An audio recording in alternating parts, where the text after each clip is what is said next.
Ito guys, yung trabaho ko sa probinsya noon, patubig sa palayan. Nai-miss ko na tong trabaho na to. Patubig sa palayan, tapos may alagang pato, tsaka itik, kalabaw, pagpastol ng baka, kambing. Yan ang trabaho sa probinsya dati. Nami-miss ko na to ngayong trabaho na to. Sariwa yung hangin, sariwa yung pagkain.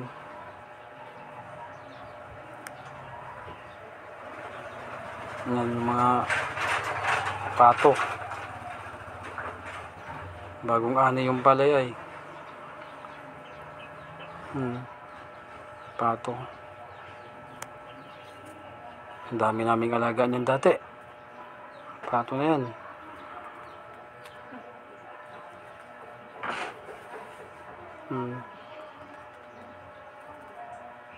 Pinapatubigan na para ararawin na naman ulit. Kaani lang kahapon. Kahapon na sila nag-freezer dyan.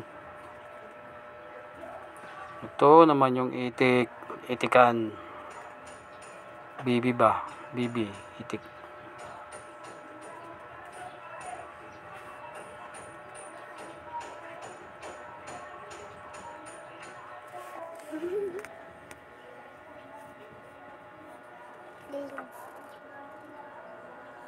Uy.